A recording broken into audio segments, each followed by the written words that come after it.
El Colegio de México presenta Archivo General de los Feminismos en México, Documentos Históricos, una serie del Centro de Estudios de Género enfocada en la divulgación del registro de los momentos históricos fundamentales de los feminismos de los siglos XX y XXI.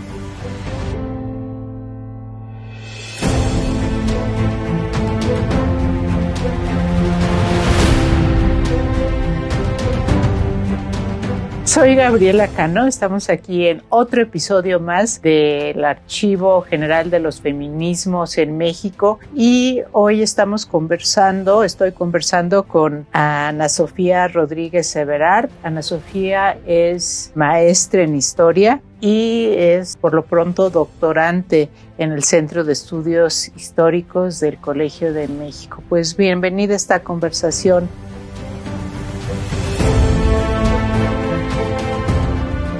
Es hora de abrir el archivo.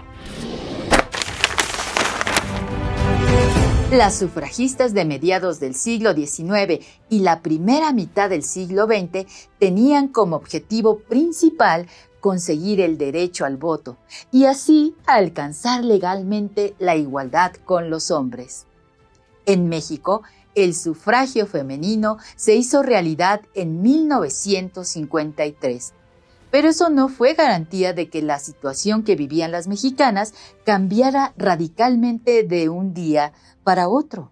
En la década de los 60 comenzaron a organizarse nuevos movimientos protagonizados por mujeres y originados por el descontento que causaba la situación de desigualdad entre hombres y mujeres.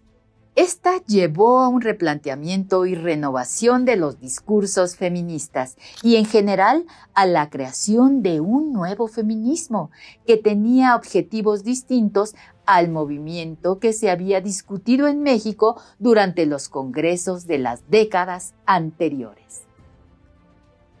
Las jóvenes generaciones nacidas después de la Segunda Guerra Mundial vivían en un mundo muy distinto al de sus abuelas. Ahora había una relativa estabilidad económica que elevó los niveles de vida y el consumismo se convirtió en un componente central de la vida diaria, el cual fue alentado por los medios masivos de comunicación, que mostraban una vida supuestamente ideal que era alcanzable siempre y cuando pudiera costearse. Estas nuevas generaciones de mujeres se beneficiaron de la reciente estabilidad y quienes tuvieron la posibilidad ingresaron a la educación superior. Junto con la población estudiantil, también creció el pensamiento crítico en las universidades. Las y los estudiantes comenzaron a manifestarse en contra de los valores sociales establecidos y criticaban la estrecha moral sexual. De hecho, la emancipación sexual y la defensa de la autonomía sobre el propio cuerpo fueron algunas de las principales demandas que acompañarían el nuevo papel que las mujeres comenzaron a demandar en la sociedad. Estos argumentos marcaron una diferencia en el discurso de los feminismos anteriores. Los movimientos estudiantiles de esta década politizaron a la juventud y la convirtieron en simpatizantes de la Revolución cubana. Repudiaron la guerra de Vietnam y dieron a conocer sus posturas políticas por medio de manifestaciones callejeras en distintos lugares del mundo. Al salir de la universidad y unirse a la esfera del trabajo remunerado, las jóvenes mujeres comenzaron a observar que la desigualdad salarial y de oportunidades eran solo algunos de los problemas del ámbito laboral, que las llevarían a repensar su lugar en la vida pública. Mientras tanto, el activismo continuaba encontrando distintas causas para organizarse en movimientos de liberación, inspirados por los discursos de emancipación de la descolonización de Asia y África. El feminismo no fue la excepción. En las décadas de los 60 y 70, una nueva generación enarboló la causa de la liberación de las mujeres, buscando una transformación radical que trascendiera a la de sus predecesoras.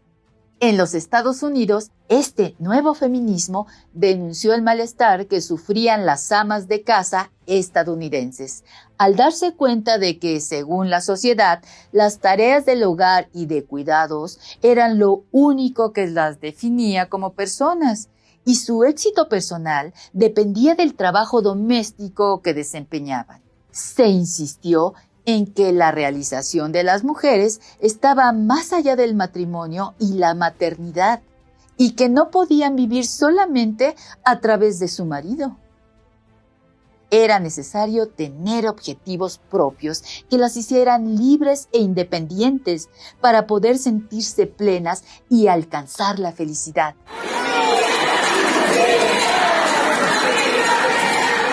En México, el movimiento estudiantil de 1968 fue un momento importante para las mujeres universitarias, que pudieron participar en la movilización social. Al reunirse con otros estudiantes en aulas tomadas y a deshoras, rompía con las normas del comportamiento femenino impuestas por padres y maridos. Pero una vez dentro del movimiento, se dieron cuenta que su participación no estaba al mismo nivel que la de los hombres, ya que a ellas se les delegaban tareas menores, dignas de asistentes, mientras que los hombres eran los líderes que discutían los temas importantes y luchaban por el protagonismo. Aunque en México hubo algunas agrupaciones que ya reconocían las reivindicaciones del nuevo feminismo, como la Unión Nacional de Mujeres Mexicanas, vinculadas al Partido Comunista, que buscaba unir a los distintos sectores de mujeres y promover la lucha por los derechos. Fue hasta principios de la década de 1970 que se comenzaron a articular y a manifestar. Entre los factores que contribuyeron a su aparición pública se encuentra la política de reconciliación del gobierno de Luis Echeverría, conocida como apertura democrática, y la circulación de ideas que favorecían la autodeterminación de las mujeres. En septiembre de 1970 se llevaron a cabo manifestaciones feministas en Estados Unidos para conmemorar los 50 años de sufragio femenino. Estas noticias despertaron el interés de las jóvenes universitarias mexicanas que se organizaron para manifestarse frente al Monumento a la Madre de la Ciudad de México el 9 de mayo de 1971, para rechazar a lo que llamaron el mito de la madre, y que planteaba a la maternidad como el único horizonte de realización personal para las mujeres y tenía su máxima celebración el Día de las Madres. En donde el resto de la sociedad veía un festejo tradicional, estas jóvenes mexicanas veían una celebración de la abnegación de la mujer. Fue en este evento político-cultural que surgió el activismo feminista en contra de los estereotipos de la feminidad tradicional y subordinada. Este nuevo activismo se organizó en pequeños grupos de concientización. De acuerdo con las posturas del nuevo feminismo, la reflexión grupal permitía a las mujeres cobrar conciencia de que sus situaciones eran compartidas por otras mujeres y que representaban un problema social más amplio que solo podía enfrentarse con una movilización más extensa. Esta idea fue resumida en el lema: lo personal es político, ya que se hacían conscientes las conexiones entre las experiencias personales y las grandes estructuras sociales y políticas. En 1972, algunas mujeres de estos grupos participaron en el ciclo de conferencias llamado Imagen y Realidad de la Mujer, en la Casa del Lago de la UNAM. Durante su participación, la escritora Alaide Fopa explicó por qué el nuevo feminismo era un movimiento de liberación. Escuchemos un fragmento de su discurso a continuación.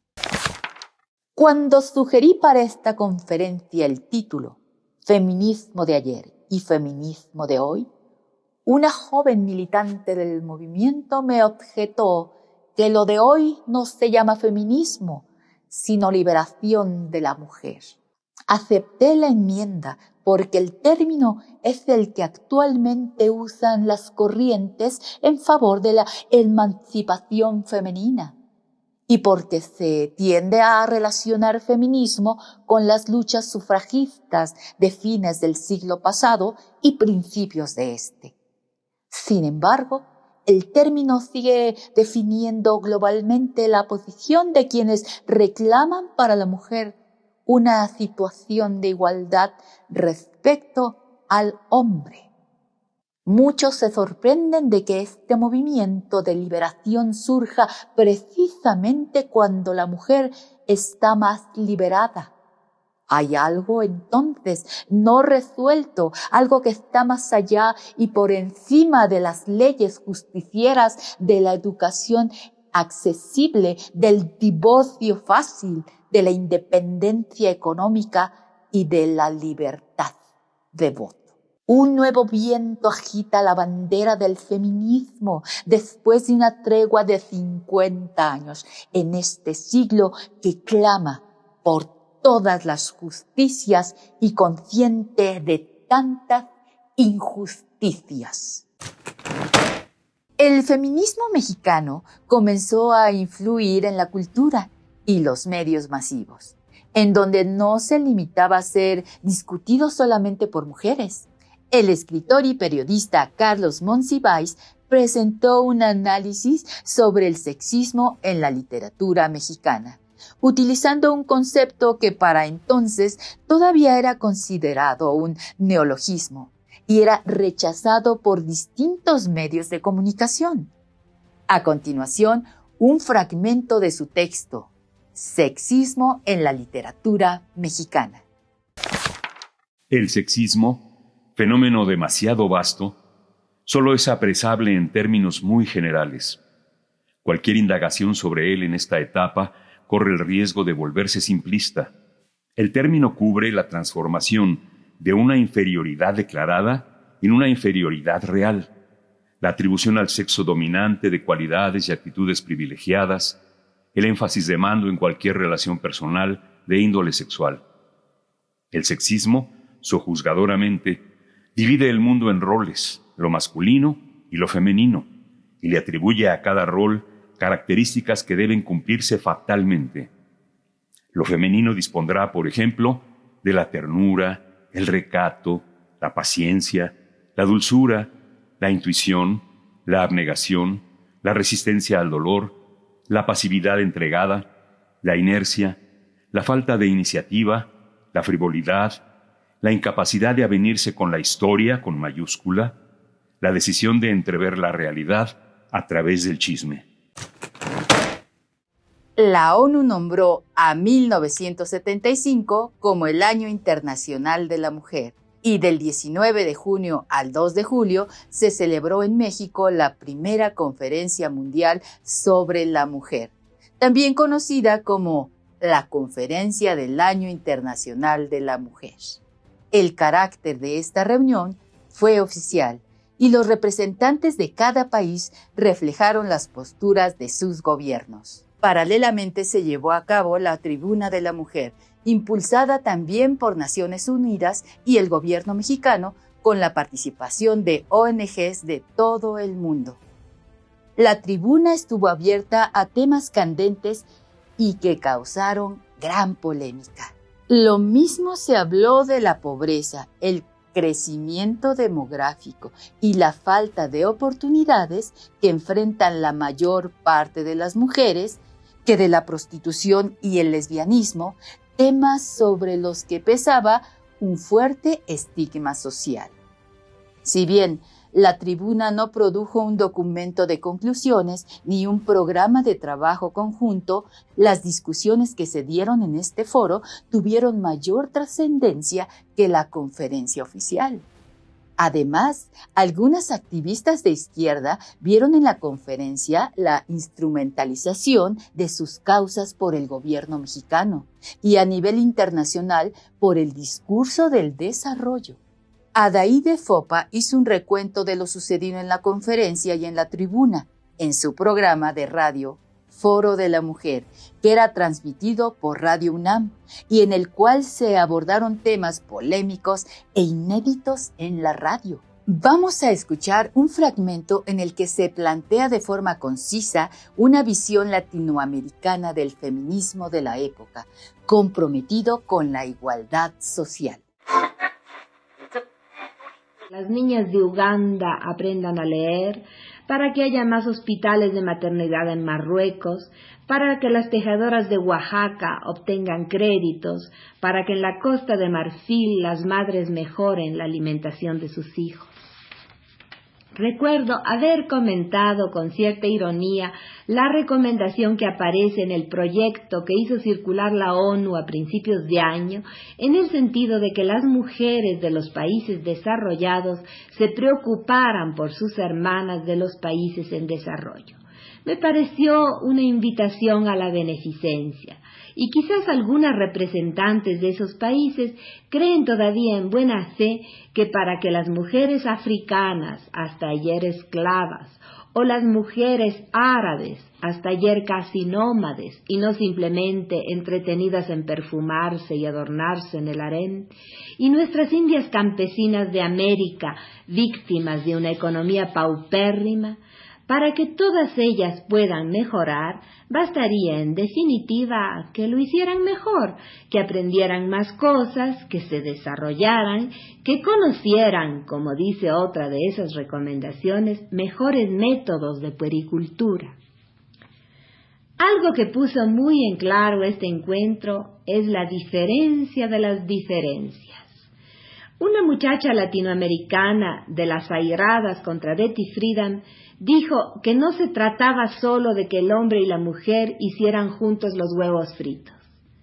Y puede ser que en ciertos medios ese sea el problema, y no es tan secundario como parece cuando el hombre y la mujer regresan ambos de un trabajo equivalente, con un cansancio equivalente también, y para la mujer se plantea la segunda jornada.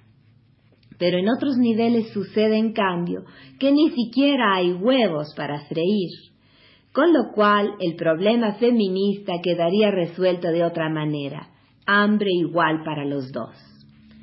Por lo demás, las diferencias, no solo económicas sino culturales, son tales que lo que en un país significa una meta para alcanzar, en otro es la manifestación de un gran atraso. Originaria de Guatemala, Adahide Fopa adquirió su formación universitaria en Italia para después establecerse en México con su familia. Su formación humanística y sus simpatías políticas de izquierda la llevaron a buscar formas de adaptar y promover el feminismo en América Latina. También formó parte de la tribuna de organizaciones no gubernamentales del Año Internacional de la Mujer. La efervescencia en torno a la conferencia y tribuna del Año Internacional de la Mujer marcó un antes y después en el feminismo mexicano. Al año siguiente, en 1976, Adahide Fopa y Margarita García crearon la revista FEM, una de las publicaciones feministas más longevas del nuevo feminismo. Hasta el año 2005, la revista FEM contribuyó al debate de los temas propios de la movilización, al mismo tiempo que encauzó distintos intereses culturales de sus colaboradoras.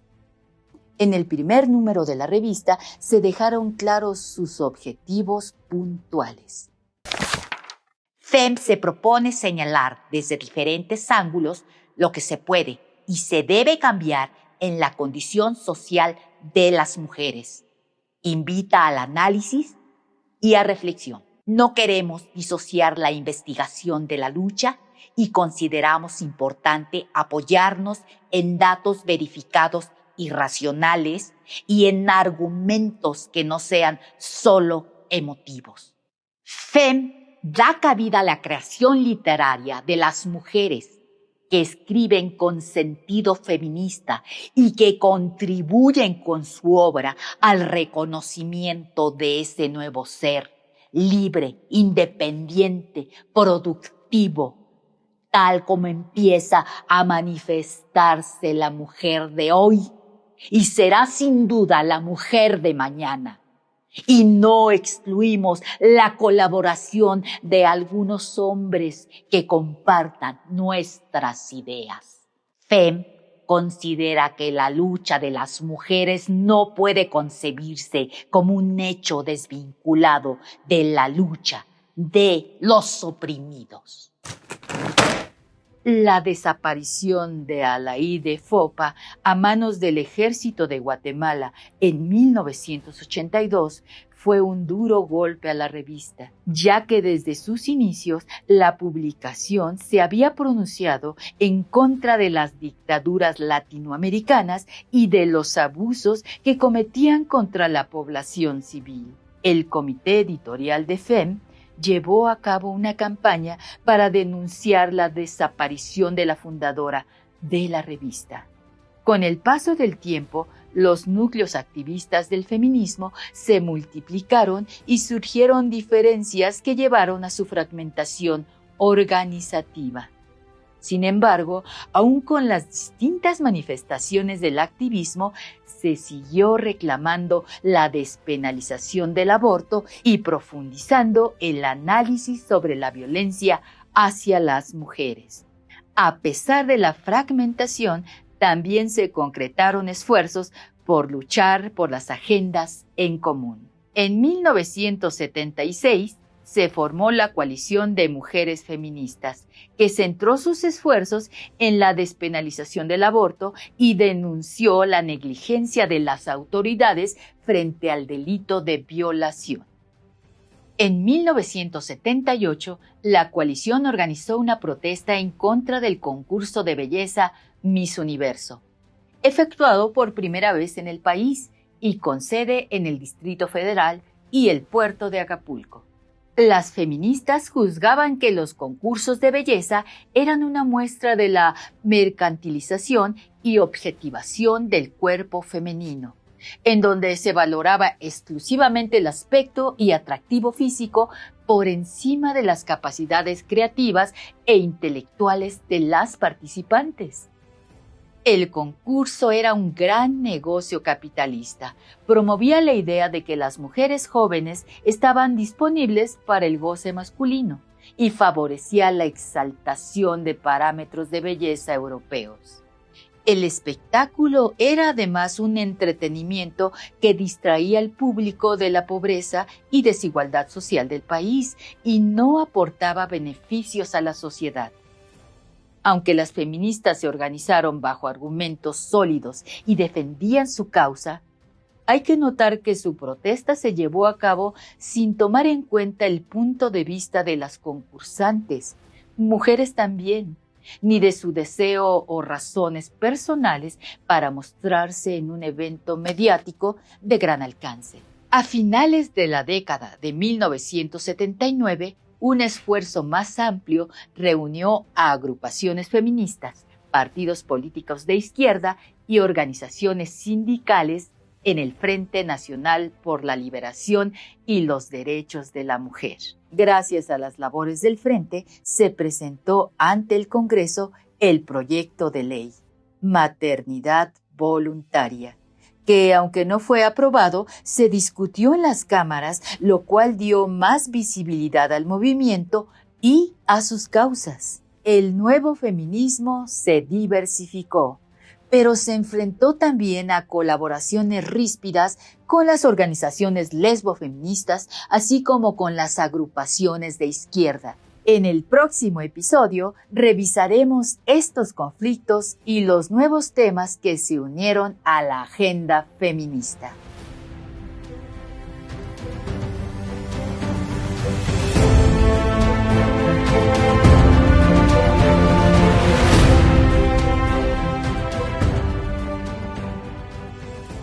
Estas diferencias que, también son una característica del feminismo actual, generalmente se señalan como pues una expresión de la debilidad del feminismo.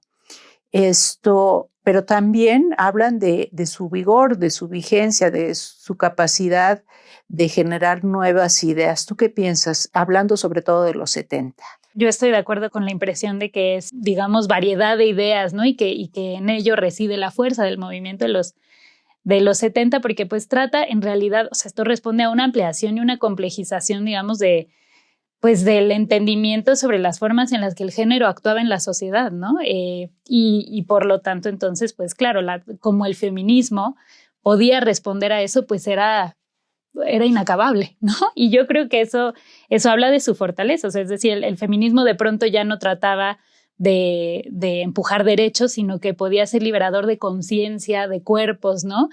Y el límite de eso pues era el cielo, ¿no? O sea, es un momento en el que el feminismo pues se vuelve una fuerza liberadora, sí para la mujer, ¿no? Pero para la sociedad entera, sí, seguimos pues la radicalidad de estos preceptos. Ahora, muchas de estas ideas no surgen en ese momento, ¿no?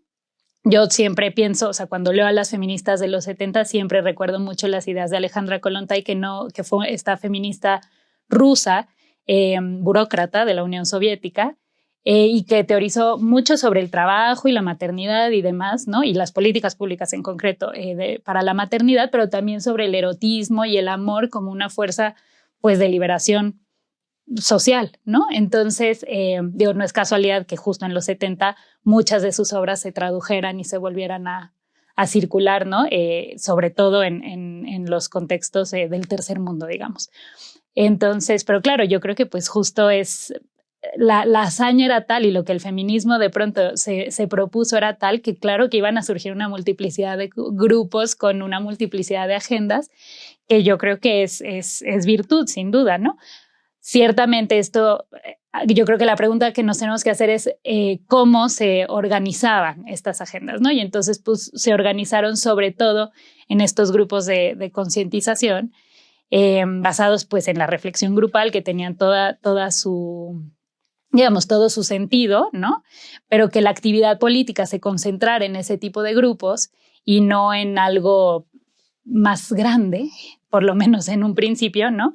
Pues sí nos hace pensar en digamos, en toda la serie de retos que acompañan este tipo de feminismo, ¿no? Y entonces, pues sí, los alcances materiales, ¿no?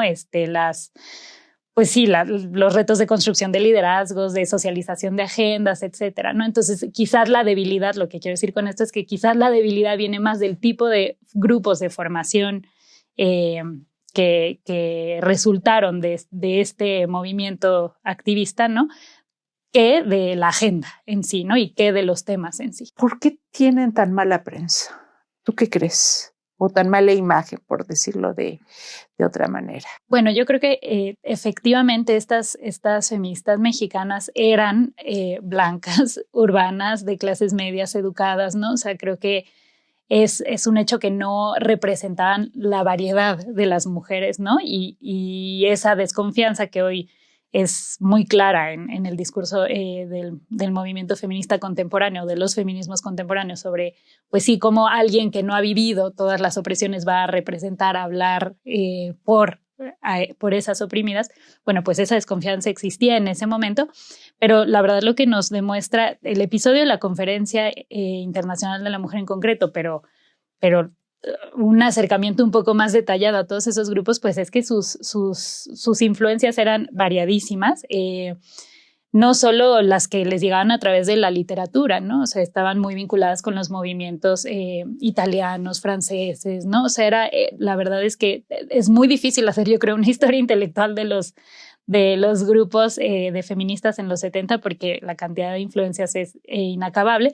Y luego, al mismo tiempo, es muy curioso que hayamos soslayado en este discurso todo lo que estas feministas mexicanas, con todas sus limitaciones, digamos, de representatividad que podían tener, introdujeron a la conversación del feminismo en los 70. O sea, esto ocurre incluso en el norte, ¿no? Muy pronto estas feministas blancas empiezan a ser cuestionadas por mujeres negras, mujeres migrantes, ¿no? Mujeres de izquierda, obreras, etcétera. Pero, y visto desde ese tamiz, digamos, lo que las feministas mexicanas aportan a esa discusión, pues es súper interesante y es súper representativo de los retos que vivían los países del entonces llamado Tercer Mundo, ¿no? Incluso eso, con toda su urbanidad y su blanquitud y demás, estas mujeres introdujeron, por ejemplo, el tema del trabajo doméstico realizado fuera del hogar propio, ¿no? La situación de las mujeres campesinas e indígenas en los países latinoamericanos, ciertas especificidades, digamos, del aborto, ¿no? En estas latitudes, por ejemplo, que las mujeres con dinero sí podían acceder al aborto, ¿no? Pese a que no estaba, digamos, legalizado, y frente a ellas, las mujeres con menos recursos no podían acceder, ¿no? Algo que a mí me parece muy interesante es la cercanía entre el discurso del aborto, digamos, o bueno, sí, y el discurso del control poblacional que en ese minuto sostenía el gobierno de Echeverría, ¿no? Y entonces toda la infinidad de matices que las feministas reclamaban, ¿no? Por esta agenda, y cómo pues con el gobierno de Echeverría encontraban al mismo tiempo un interlocutor y un enemigo, ¿no? Justamente por esa forma específica de discurso desarrollista mexicano. Entonces, pues esa mala prensa es súper injusta. Eso es lo que hay que decir. Bueno, pues seguimos con esta conversación en el próximo episodio, que también va a ser de esta época. Gracias por escucharnos. En el siguiente episodio hablaremos acerca del nuevo feminismo, la maternidad voluntaria y las tensiones del movimiento con la izquierda.